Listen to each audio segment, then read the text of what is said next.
আমাৰ লগতে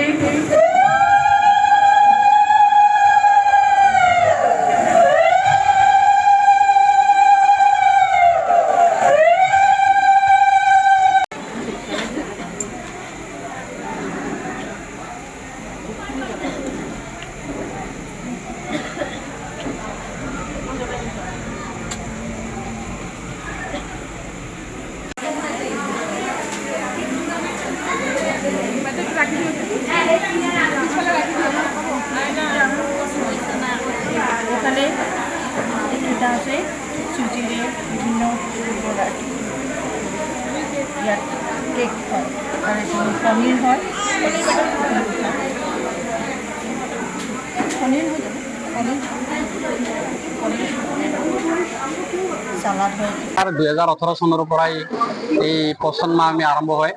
আচলতে আমাৰ পচন মাহ 1 ছেপ্টেম্বৰৰ পৰা আৰম্ভ হয়, কিন্তু এইবুলি আমাৰ বিভিন্ন কাৰ্যসূচী থকাৰ কাৰণে আমাৰ অসম চৰকাৰে অলপ পিছুৱাই দিলে। আমাৰ 16 অক্টোবৰৰ পৰা 16 ছেপ্টেম্বৰৰ পৰা 17 অক্টোবৰলৈকে আমাৰ এইবাৰ পচন মাহ আৰম্ভ হ'ব। এই পচন মাহৰ উদ্দেশ্য হৈছে আমাৰ পচন মাহ মানে পুষ্টিহীনতা দূৰ কৰা, তাৰপিছত আপোনাৰ ৰক্তহীনতা দূৰ কৰা, এইবিলাক আমাৰ উদ্দেশ্য আগত ৰাখি আমি এই সভাবিলাক আমি প্ৰথমেই আজিৰ এই পোষণ মাহটো কিহৰ কাৰণে অনুষ্ঠিত কৰা হৈছে, তাৰ উদ্দেশ্য কি, আৰু ইয়াৰ পৰা আমি কিমানখিনি গাঁও অঞ্চলৰ মহিলাসকলক সজাগ কৰিব পাৰোঁ বিভিন্ন দিশত, বিশেষকৈ 1000 days 1000টা দিনৰ এগৰাকী গৰ্ভৱতী যেতিয়া গৰ্ভত সন্তান এটা স্থিতি লয় মিনিমাম 2 বছৰ বয়সলৈকে শিশুটোৰ বিকাশৰ ক্ষেত্ৰখিনি আমি বিশেষকৈ বুজাবলৈ চেষ্টা কৰিম।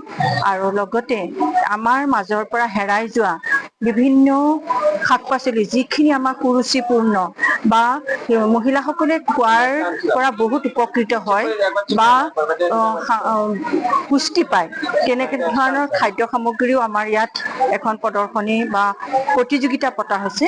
আৰু সেই প্ৰদৰ্শনীখনৰ জৰিয়তে আমি মহিলাসকলক দেখুৱাব বিচাৰিম যাতে আমাৰ ঘৰৰ কাষতে থকা সেই পাচলিসমূহ, সেই খাদ্যসমূহ আমি যাতে তেনেধৰণে ৰুচিপূৰ্ণ কৰি ৰান্ধি খাব পাৰোঁ, যাৰ পৰা আমাৰ গৰ্ভত থকা সন্তানটো বা প্ৰসূতি মাতৃগৰাকীৰ এটা সুস্থ শিশু হিচাপে গঢ় লৈ শিশুটিক এটা গঢ় দিব পাৰে।